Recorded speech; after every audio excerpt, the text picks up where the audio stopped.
que diz assim, 1 Tessalonicenses, Novo Testamento, depois de Filipenses, Colossenses, 1 Tessalonicenses. Diz assim, todavia, irmãos, não queremos que sejais ignorantes em relação aos que já faleceram, para que não vos entristeçais como os outros que não têm esperança. Porque se cremos que Jesus morreu e ressuscitou, também devemos crer que Deus, por meio de Jesus, vai trazer juntamente com ele os que já faleceram. Afirmamos pela palavra do Senhor que nós, os que ficarmos vivos para a vinda do Senhor, de modo algum precederemos os que já faleceram. Porque ouvida a voz do arcanjo e ressoada a trombeta de Deus, o próprio Senhor descerá do céu com grande brado e os que morreram em Cristo ressuscitarão primeiro. E depois nós, os que estivermos vivos, seremos arrebatados com eles nas nuvens, ao encontro do Senhor nos ares, e assim estaremos para sempre com o Senhor. Portanto, consolai-vos uns aos outros com essas palavras. Amém. Já faz um tempo, na verdade, alguns anos, eu tive a experiência nada feliz de fazer o velório de um irmão da igreja, um líder da igreja, talvez um dos principais líderes da igreja, se não o principal líder da igreja. Um irmão com pouco mais de 40 anos, que deixou não só uma esposa, mas deixou 2 crianças, uma menina de cerca de 12 anos, um menino de cerca de 8, 9 anos mais ou menos, não me lembro exatamente, mas uma criança, e dias, talvez um mês, não me lembro também a época, mas um dia conversando com aquela esposa, agora viúva, ela que tinha tantos planos e sonhos com o marido, ela falando dos sonhos de um dia serem avós e esperarem os netinhos em casa, e todo aquele sonho agora destruído, ela olhou assim para mim e disse, sabe pastor, se a vida é só isso, não tem sentido. Não tem sentido. E eu creio que ela tem, ou tinha toda a razão, porque se a gente olhar para a vida como se a vida se resumisse apenas ao que acontece entre o dia do nascimento até o dia da morte, se tudo que existe é só o que existe entre o sol e a terra, então você, uma hora ou outra, se já não chegou a essa conclusão, vai chegar à mesma conclusão que Salomão lá em Eclesiastes chegou quando analisou a vida como se fosse apenas o que existe entre o nascimento e a morte, entre a terra e o sol. Nada tem sentido. É tudo uma grande ilusão. E ele vai dizer, olha, eu fui alguém que tive tudo. Tudo que um homem pode desejar, pode querer, pode sonhar, eu tive, experimentei e chego agora ao final da minha vida com essa conclusão, se é só isso, nada faz sentido. Foi como gastar a minha vida correndo atrás do vento. Corri atrás de coisas que pensei me trariam felicidade, me trariam plenitude, realização. Eu achava que quando as tivesse, me sentiria feliz. E tive todas. Tudo ilusão. Tudo uma grande ilusão. Porque, que sentido tem, por exemplo, se a vida é só isso? E aí se você chega à conclusão que a vida é só isso, você cai naquela de, então aproveita logo porque vai acabar. E você entra numa neurose de que está acabando. E porque está acabando, meu Deus, eu tenho que aproveitar, e vai. E quanto mais aproveita, mais vazio sente. E quanto mais vazio sente, mais corre atrás de outra coisa, porque achou que é só isso. Que sentido há, por exemplo, se é só isso? Se a vida é só isso? Só o que a gente vê? E que sentido tem de, por exemplo, criar um filho durante tantos anos, com todo o empenho, zelo, cristão, e de uma hora para outra, um carro desgovernado, acabar com tudo em menos de um minuto? Que sentido que tem isso? Que sentido, se a vida é só isso, fazer o bem?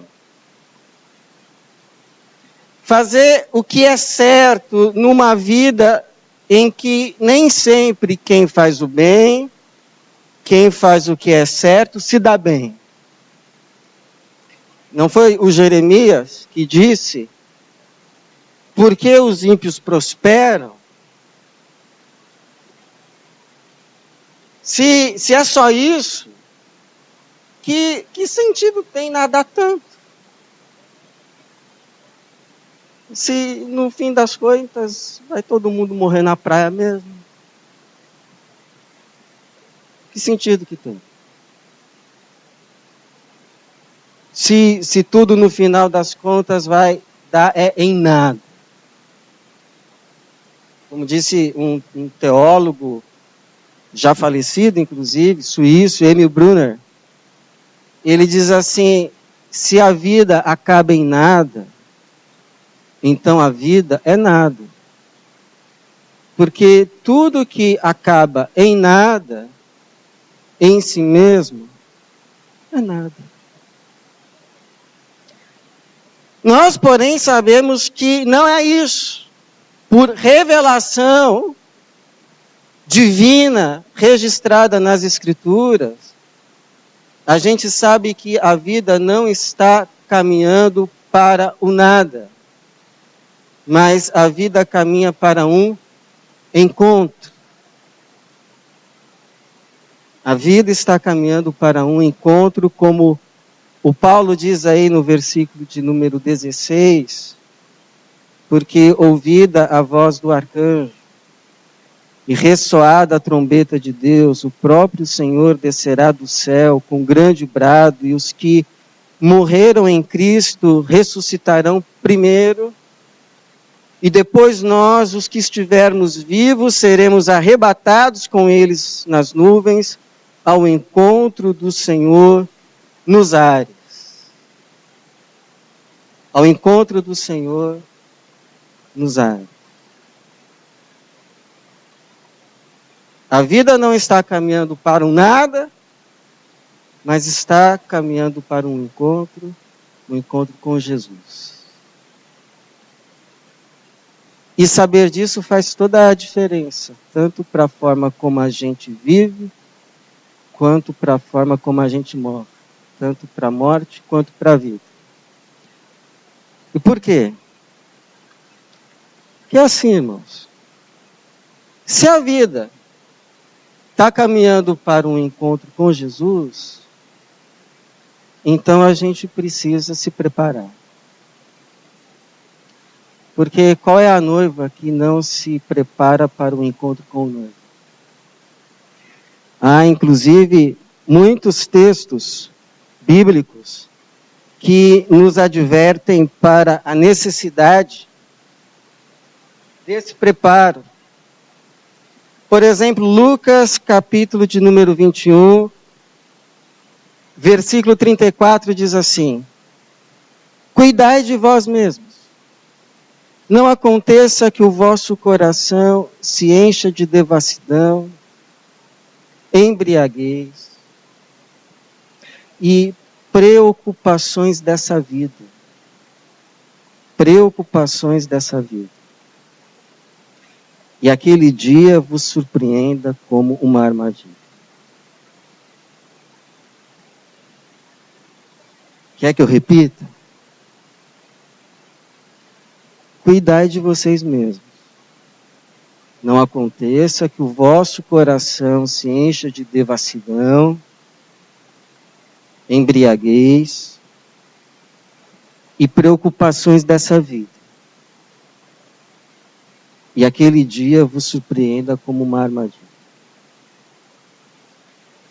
Jesus vai dizer em Marcos 13:37, o que vos digo, digo a todos, vigiai.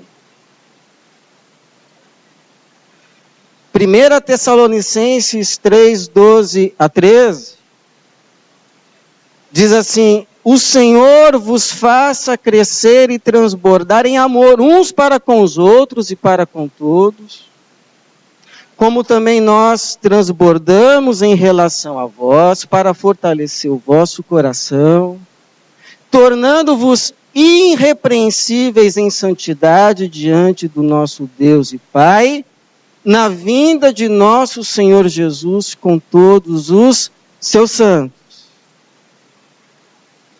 Ou seja, diante da iminência desse encontro, que é inevitável, inadiável e incancelável, a ordem é vigiar. Esteja preparado. Eu não sei você, mas eu oro para estar preparado nesse dia. Porque, como disse Amós, prepara-te para te encontrares com o teu Deus. Se a vida caminha para esse encontro, segundo, então a questão maior da vida, se no final das contas, quem vai dizer quem você foi ou quem você não foi, se você venceu na vida ou não, não vai ser você, não vão ser as pessoas, mas vai ser Cristo. Então, a questão maior sobre todas as questões é Cristo. A Bíblia diz que Deus entregou o juízo de todas as coisas para Jesus. João capítulo 5, 22, Jesus vai dizer assim, porque o Pai não julga ninguém, mas entregou ao Filho todo o julgamento para que se honre ao Filho como se honra ao Pai. Ou seja, a palavra final e definitiva, definidora, sobre todas as questões, Deus entregou a Jesus. Por isso, a maior questão entre todas as questões é o que Jesus vai dizer a respeito dessa questão. Então a questão maior não é, pastor, que sentido tem eu me dar tanto nessa firma se ninguém me reconhece? A questão é, a quem você está servindo? Porque a Bíblia diz que Deus olha para todo mundo, para recompensar cada um segundo as suas obras, é dele que vem a recompensa, servir ao Senhor. A questão maior não é, pastor, que sentido tem eu criar esse menino, se amanhã ele pode decidir se por ele mesmo seguir outros caminhos? A questão é, para quem você o está criando? E para quem um dia você vai prestar contas pelo tempo que ele esteve nas suas mãos? A questão maior não é, pastor, ele não merece o meu perdão. A questão é que você precisa tratar os outros, aprenda isso. Você precisa aprender a tratar os outros como Deus te trata. A fim de que Deus não passe a tratar você como você trata os outros. Não foi Jesus que disse: se não vos perdoardes uns aos outros, o meu Pai também não vos perdoará? A questão não é, eu não sei se isso vai dar certo ou vai dar errado. A questão é, isso é certo ou é errado? Aos olhos de Jesus, porque quando ele olhar para isso, ele vai sorrir ou vai franzir a testa? É como disse já um pastor, no final das contas, é tudo uma questão entre você e Jesus. A questão para o cristão é Jesus. Não é se vai dar certo, se vai dar errado, se vai... Jesus. Jesus. A vida está caminhando para um encontro com Jesus. E Ele vai dar a palavra definidora, definitiva, a respeito de tudo e de todos. A questão é Jesus. Terceiro, se a vida está caminhando para um encontro com Jesus, então o sentido da vida é Jesus. Você diz assim, a minha vida não tem sentido. Como não tem sentido? O sentido da sua vida é Cristo. A questão não é se ela tem sentido, mas se ela está alinhada ao sentido da vida, que é Jesus, ou não. Porque se a vida está caminhando para Jesus, o sentido da vida é Jesus. E Paulo vai falar sobre isso muito mais explicitamente em Efésios capítulo de número 1, versículo de número 9 a 10, quando ele diz assim: e fez com que conhecêssemos o mistério. Você que gosta de mistério? Vou dar um mistério para você.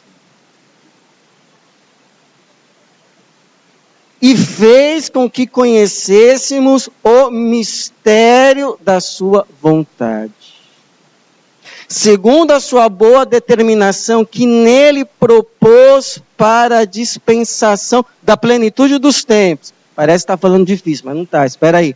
De fazer convergir em Cristo, todas as coisas. Tanto as que estão no céu, como as que estão na terra. Ou seja, Deus estruturou a vida, a criação, o universo de tal forma que Jesus Cristo é o centro. Ele é exatamente o centro. Para onde todas as coisas, no final das contas, terão que chegar. Tanto as que estão no céu, como as que estão na terra, tudo converge para Cristo. Inclusive a minha vida e a tua. De tal forma que, para se saber se uma coisa tem sentido ou não, basta fazer uma pergunta. Converge para Cristo? Está alinhada a Cristo? É para Cristo? Resposta: sim, tem todo o sentido. Resposta: não, ou não tem, ou perdeu o sentido, pelo menos o sentido eterno. E aí alguém ouve isso e diz assim: poxa, mas que Deus mais egoísta é esse, né? Quer dizer que ele estruturou o universo, a vida, a criação, de forma que tudo para ter sentido tem que caminhar em direção a ele. E ser para ele, é isso? É isso. Mas não é por egoísmo. É por amor. Porque Deus estruturou a coisa de tal forma que tudo que fazemos para Ele, no fundo, estamos fazendo, na verdade, para nós mesmos. Quando a gente vai fazer uma coisa só pensando em nós, o que parece ser o melhor para nós, ou melhor, para mim, a gente pode ir fazer. Pode. Mas a gente nunca vai ter a certeza se isso que a gente está fazendo, pensando se isso é o melhor para mim, é o melhor mesmo. Nunca vamos ter essa certeza. Quantas coisas você já foi fazer na vida, tendo a certeza que era o melhor, e hoje você já não tem tanta certeza assim? Quantas coisas. Agora, tudo o que você faz, tudo, absolutamente tudo, pensando em fazer a vontade de Deus, você pode ter a certeza que no final você está fazendo o melhor para você mesmo. É como uma mocinha uma vez, olhando assim para o teto do quarto, percebeu que a lâmpada estava exatamente no centro, de modo que nada no quarto não era iluminado pela sua luz. E aí ela pensou, é por isso que Deus quer ser o centro da minha vida, a fim de que tudo na minha vida seja iluminado. Sabe qual é o nosso problema? A gente não acredita que Deus nos ama. Pois eu te digo, Deus te ama mais do que você. E sabe o que Ele quer? O teu bem, o teu sumo bem. Quando você diz sim a Deus, você está dizendo sim para a tua vida. Você está dizendo sim para a vida. A melhor vida. Porque a vontade de Deus é boa, é perfeita e agradável. Se a vida caminha para Jesus, então quarto, veja, se rebelar contra Ele é se rebelar contra você. Com aquilo de melhor que há para você. Se a vida caminha para Jesus, quarto lugar, então a nossa vida já não caminha mais para a morte. A nossa vida caminha para a vida. Porque eu carrego uma tristeza no meu coração. Eu não tive tempo de me despedir da minha avó. Quando eu cheguei assim no hospital, me disseram que ela já tinha morrido. Mas olha o que o Paulo diz para mim que tenho essa tristeza, e talvez para alguns aqui. Versículo 13. Todavia, irmãos, não queremos que sejais ignorantes em relação aos que já faleceram, para que não vos entristeçais como os outros que não têm esperança. Porque se cremos que Jesus morreu e ressuscitou, também devemos crer que Deus, por meio de Jesus, vai trazer juntamente com Ele os que já faleceram.